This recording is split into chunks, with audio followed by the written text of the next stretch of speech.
Poetry is an art form as old as ancient Greece, and a tool for communication as old as the Mali Empire.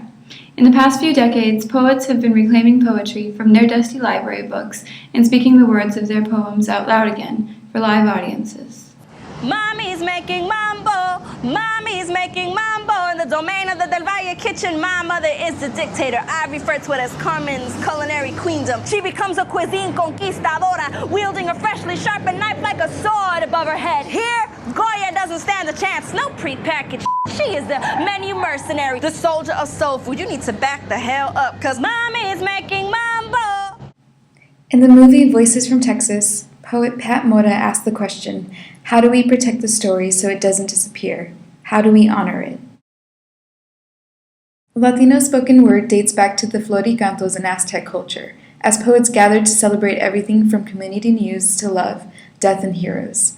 The art form resurfaced in the 1960s and 70s in the American Southwest and California, primarily influenced by the Mexican-American experience.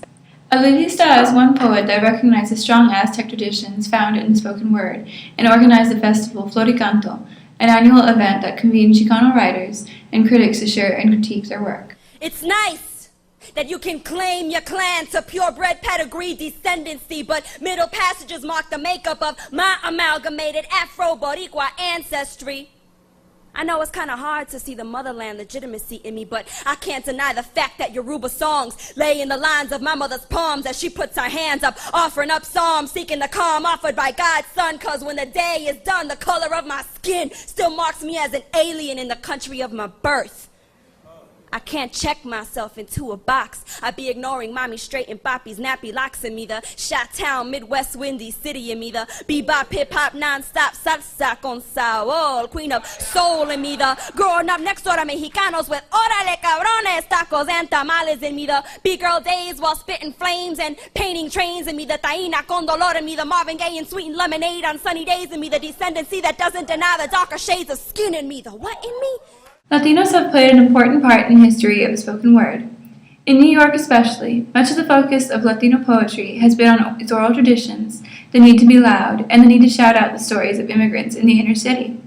New York City continues to be a hotbed for Latino artists and a breeding ground for writers who are itching to redefine spoken word.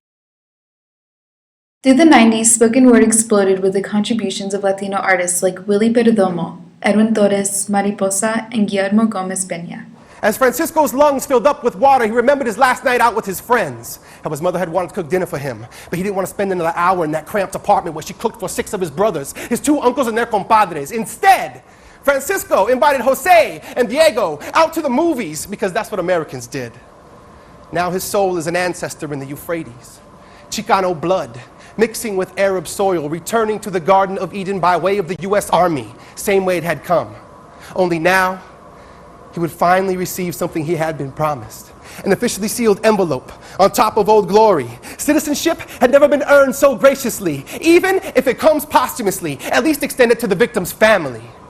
The reality of the American dream is dirty.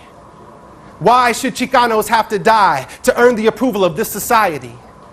This is a brown dream. Brown as the bus riders union. Brown as gasoline. Brown as the Tigris, the Euphrates, the Mississippi, and the Rio Grande. Brown as coyotes. Brown as the blood-soaked sands of Iraq and on the Arizona border vigilantes. Brown, brown as affirmative action in the military, but not the university. This is a brown dream.